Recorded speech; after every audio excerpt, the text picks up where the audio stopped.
guys, my name is Michael and welcome to the macro analysis with the economic calendar, and also we will later switch to Peter for some technical analysis. This is all before the starting of the trading week, so yeah, let's head into it. Okay guys, so let's switch dialogue to the economic calendar.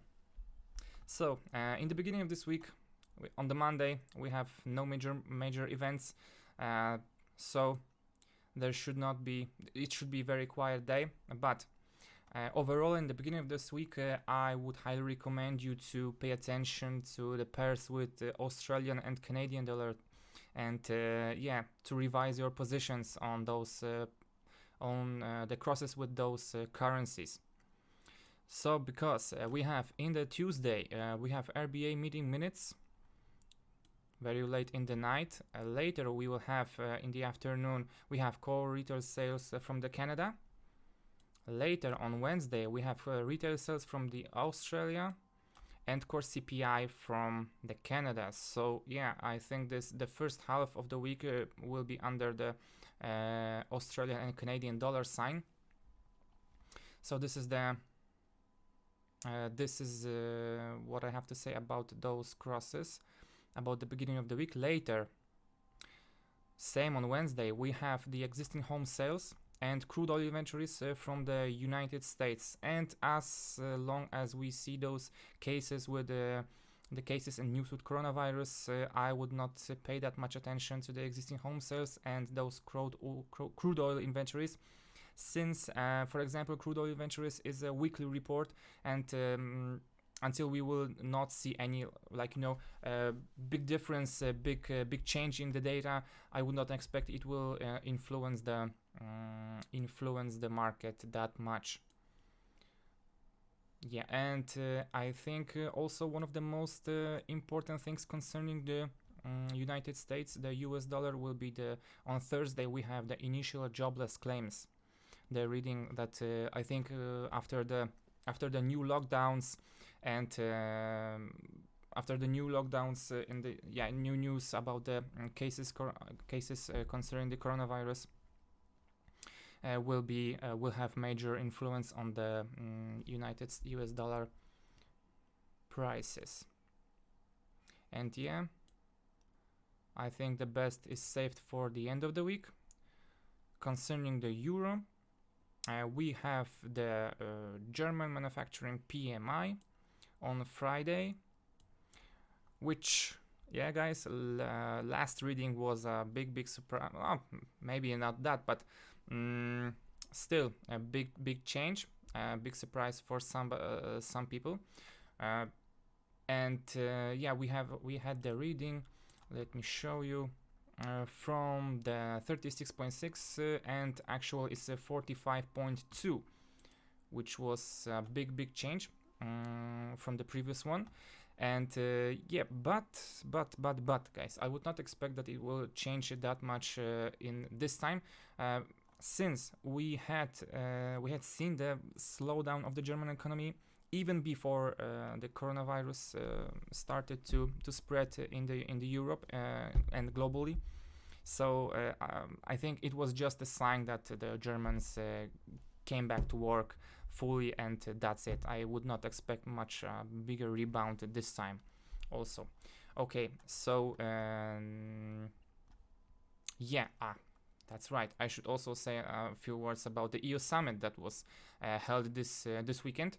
And as I told you guys in the last video that I held with Peter, that we should not expect any major moves, any, like, you know, deals during this weekend, and we have the confirmation of that yeah, as we expected, there are much of disagreements between the countries over to how to distribute that money, yeah, how to oversee its application, and even whether such huge amount is needed to be borrowed. Okay, as for the other major currencies, we have PMIs from the UK. So yeah, you should also watch for the pound at the end of the week.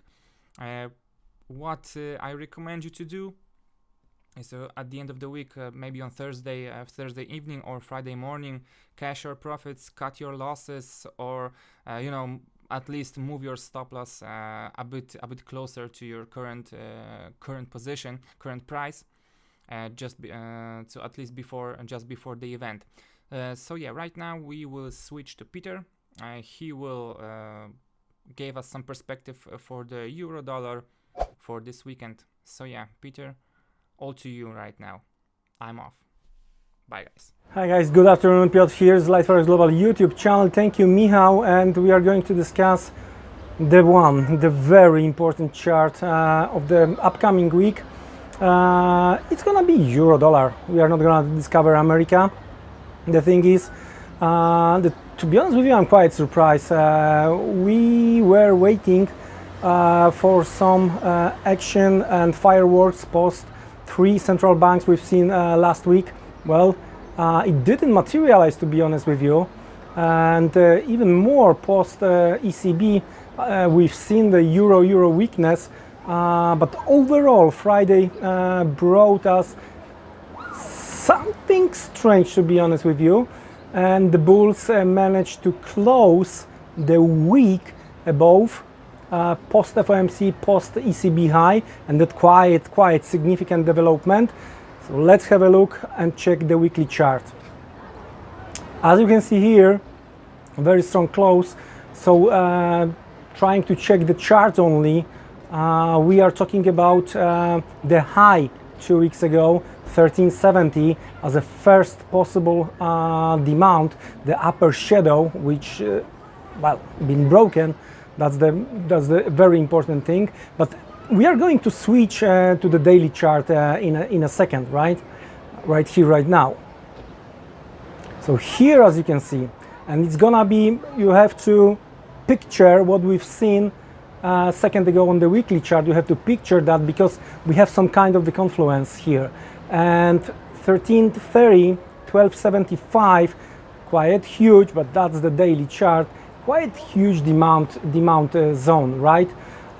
So I would say the bottom from the weekly 113, from the last week low around 113, then 1275 here on the daily.